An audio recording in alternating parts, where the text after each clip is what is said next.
Today I'm talking about the exact process that you can follow to find award flights between cities, and then how to start to narrow down to the best deal.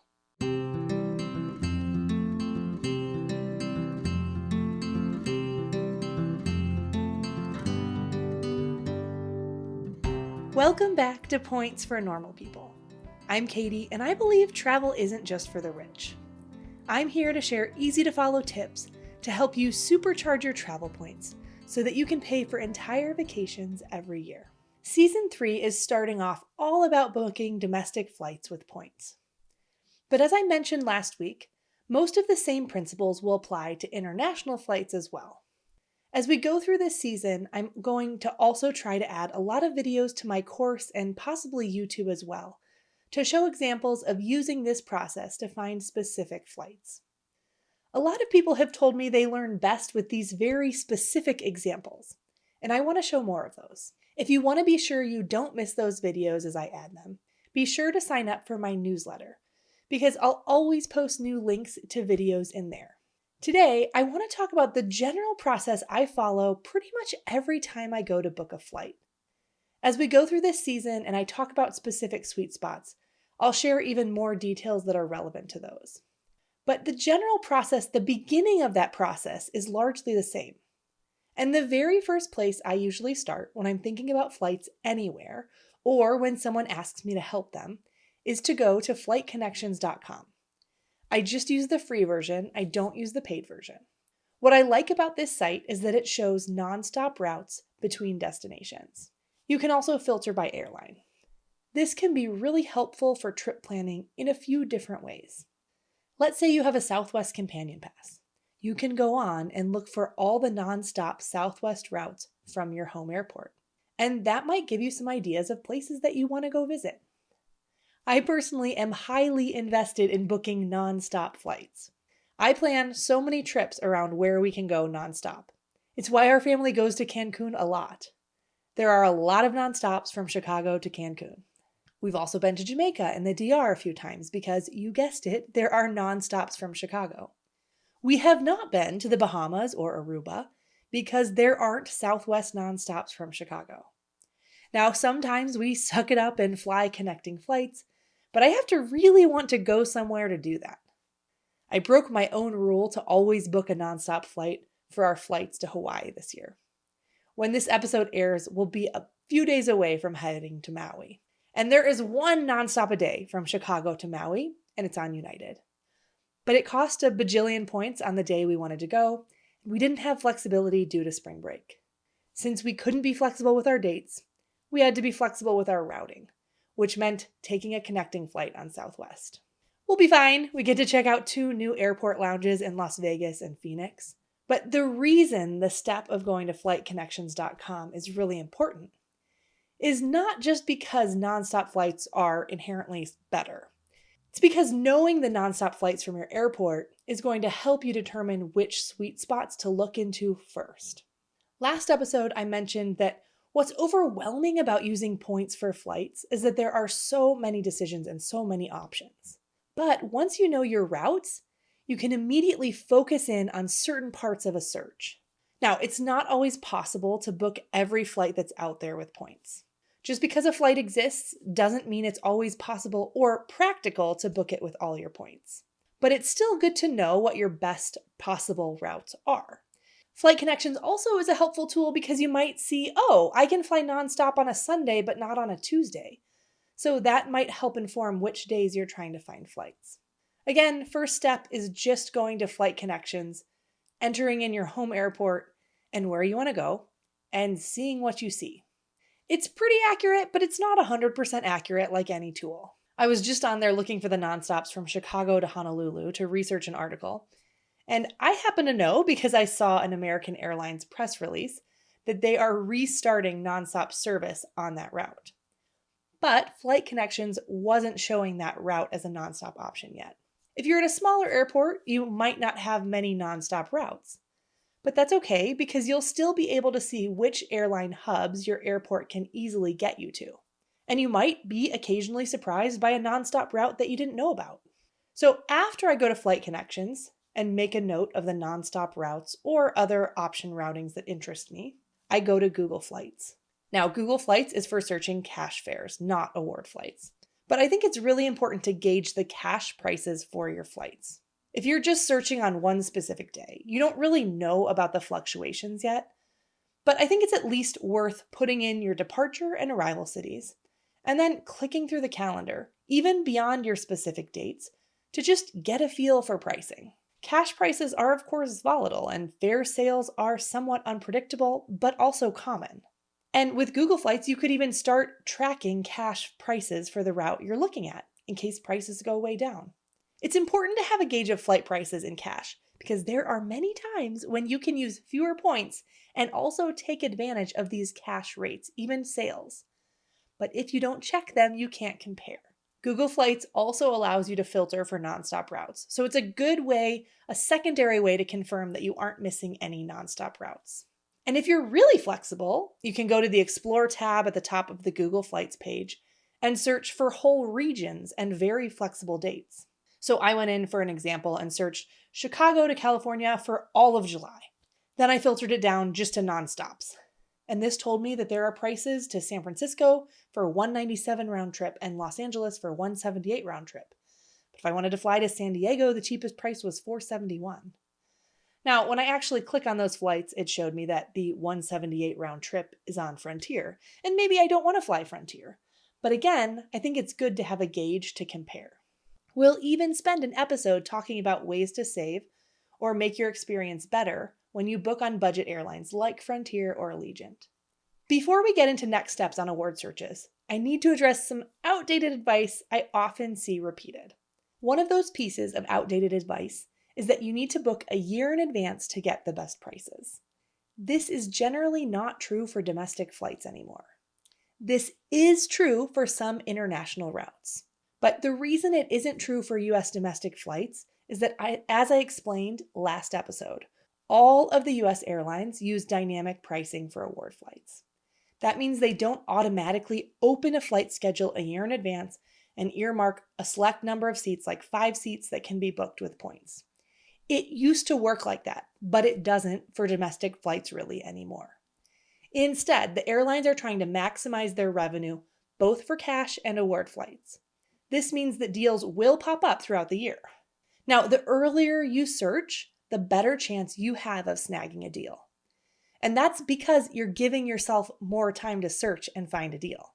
So especially if you have a certain trip you're really trying to take for spring break or Christmas break at those peak seasons, it can help to start searching a year in advance or even a little bit before that to keep tabs on what's out there. But you might never see a really cheap price for peak seasons. It's also become harder to tell if a flight is bookable by a partner airline in some ways because it's a little bit more convoluted. But we're going to show you how to do that during this season, don't worry. It used to be, back in the days of zone-based award charts, that if an airline was showing flights bookable with points, it was pretty much always also bookable by their partners. And if you remember from last week, the reason you might want to book a United flight in a roundabout way, like to book a United flight but really book it through one of United's Star Alliance partners like Air Canada, is that sometimes it will cost fewer points. When US airlines started adding more levels of pricing, the flights bookable by partners shifted. United, for instance, made almost all of their flights bookable with United miles. But for those flights that were costing more, they were no longer available to be booked by partners. But some flights cost a lot more than others. Some are still available, some United flights, at that low saver level of award, as they call it now. And it always used to be that those saver level awards were also bookable by United's partners. So if I wanted to use Air Canada miles to book a United flight to save points versus booking directly with United, I could look for United flights that were available at those saver award levels.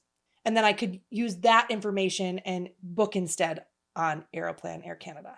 Now, this is generally still true. If I'm searching on United's site and I see a flight that's marked as saver, there's a really good chance it will be bookable with partners. And if I see a flight on United that's priced pretty high with United miles, that's way above saver levels, I will not find that United flight bookable with Star Alliance partners like Air Canada or Turkish Airways. That's because United is trying to maximize their revenue. And they only let their partner airlines book people onto their flights if they have plenty of space. And usually that overlaps with when they have released saver level pricing to their own Mileage Plus members too. But not all Star Alliance partners seem to be able to see all United Saver flights anymore and book them. So it's not a universal truth anymore, more of a guiding principle. Now, Delta is even more unpredictable. Delta flights do sometimes show up and are bookable with SkyTeam partners like Virgin Atlantic and Flying Blue. And sometimes booking this way means you can save a lot of points. But with Delta, it isn't even a direct correlation between how Delta prices that flight and whether it's available with a partner. Like, I pulled up as an example in research where there was a Delta flight that cost 80,000 points from Atlanta to Hawaii on a certain day. And that same flight was also available to book via Delta's partner Air France for less than half the points. But then another day, that Delta flight cost only 25,000 points via Delta, and that one that was 25,000 points wasn't available to book via Air France at all. As we go through sweet spots in this season, I'll show you, though, the easiest ways to find availability for any of these methods that I talk about. I just want you to know that it's not always true that every Saver award is bookable by a partner. Now that you have some background information, your direct routes, and your gauge of cash prices, you'll be able to start your next stage of information gathering. Because yes, we're still in information gathering. A lot of people want to go straight to one of the points aggregator sites like point.me or pointsya.com or seats.aero to start their search. These are sites that search a lot of award programs all at once. They can be very efficient, but if you go straight to them without stopping to understand sweet spots, you're going to miss some of the best opportunities to maximize your points. Yes, they can be great tools, but only if you know how to use them. And I don't just mean how to navigate them and plug in info and sort it. I mean how to use the info that they spit out. See, the problem with every single aggregator out there is that they all have limitations. They only show awards that are available on certain sites of certain airline programs. Now, it's not because they're trying to gatekeep. It's just because they have limitations as to which airline programs let them scrape their award flight data. Specifically, when it comes to domestic sweet spots, they miss a lot of them. None of the points aggregator sites currently show Avios redemptions, for instance. And we'll start talking about Avios redemptions next week. There's a big sweet spot there with Finnair even, but it has to be booked via chat. So those flight options don't get returned ever when you do a search on any of those points sites. Now, you can use, and I'll show you how to use the points aggregators to help you find Finnair options. Because if you know where to look and how to use the data it returns to you, you can still use those tools. This is also true of Turkish Airways, which overall is the biggest sweet spot for booking United flights. It's also a pain to book with Turkish, since their website isn't the best and you usually have to call in or email to book. But the price is great, and a lot of people find that to be worth the hassle to save a lot of points. There are also some sweet spots, for instance, for using Singapore KrisFlyer miles to book on Alaska flights. But again, these have to be booked through chat. The silver lining here, one thing I found over time, is that the good news about these bookings that are great deals but they're a pain to book is that they seem to last longer because they are a pain to book. Anytime lots and lots of people start taking advantage of a deal, it goes away more quickly. So because these deals are a pain to book, fewer people know about them or fewer people are willing to do them, and they last longer. This season is going to be teaching you about the sweet spots you should know for US domestic flights. So you can use these point aggregators as a tool to help you find availability, and then go on from that to book the best option with the best pricing or the best routing or the best benefit to you. Now, sweet spots are different for different regions. So US domestic flights will have different sweet spots for booking than flights from the US to Europe. We do our best to consolidate and track these all on our website, and we have very detailed guides to booking flights to every major region of the world. If we don't have it yet, it's on our research list. So we're trying to do the legwork of this, the tedious legwork of comparing all the different options, and then we're doing that work and then boiling it down to sweet spots. And my goal is that my website can be the third place you go. after you get your routes from flight connections, after you look at cash prices and at Google Flights. Then you'd go to my flight guide for any given region and start to look at the sweet spots that overlap with the points that you have or the routes that you want. Then you'd take that information and cross-reference it and start searching for actual available award seats. So this season, we'll talk about domestic flights, but all of this knowledge can be applied to international flights as well. For domestic US flights, you do need to be aware that the sweet spots are going to be different sometimes for nonstop versus connecting flights. That's another reason you need to know your nonstop and connecting options. You also need to pay attention to the length of your flight, because there are some specific sweet spots for shorter distance routes. So you can see there's a lot of legwork before you actually move on to searching for award flights.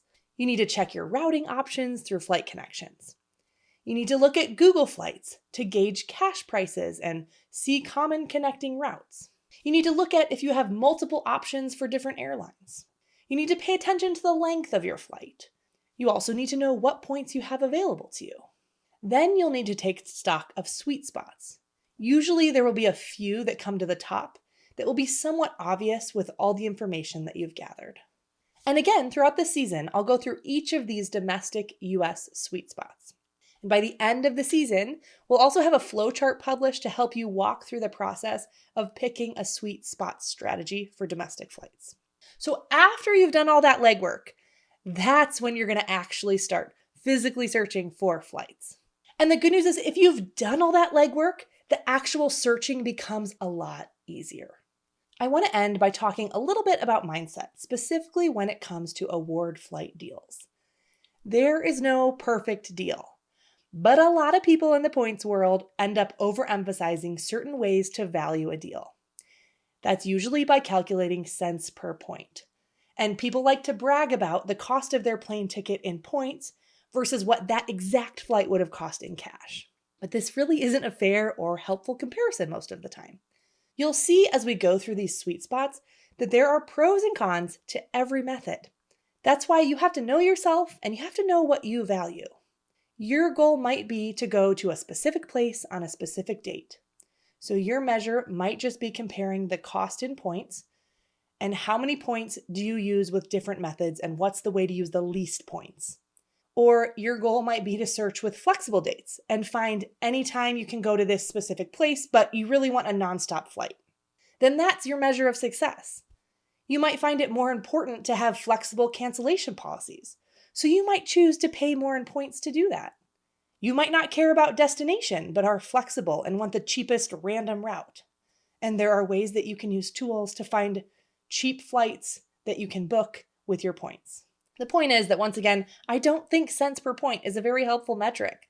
And I hope in this season to give you ways to make your own decisions for domestic award flights that align with what matters to you.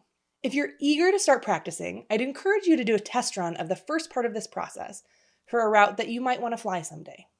It can be any domestic route or even an international route. I'm going to link a video in the show notes of me just walking through how I could do this process for a domestic flight because I want to show you how I use the tools. And if you're listening to this in podcast form and not watching on YouTube like most people do, the video will be easier to see what I'm doing. So as an action step, you can do the same for any city pair.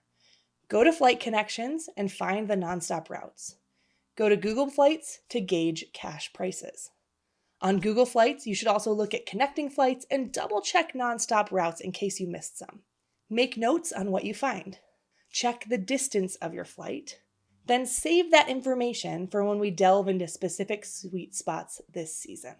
Thanks so much for being here with me today. I look forward to seeing you next time, where we will continue to unlock these secrets of travel points together.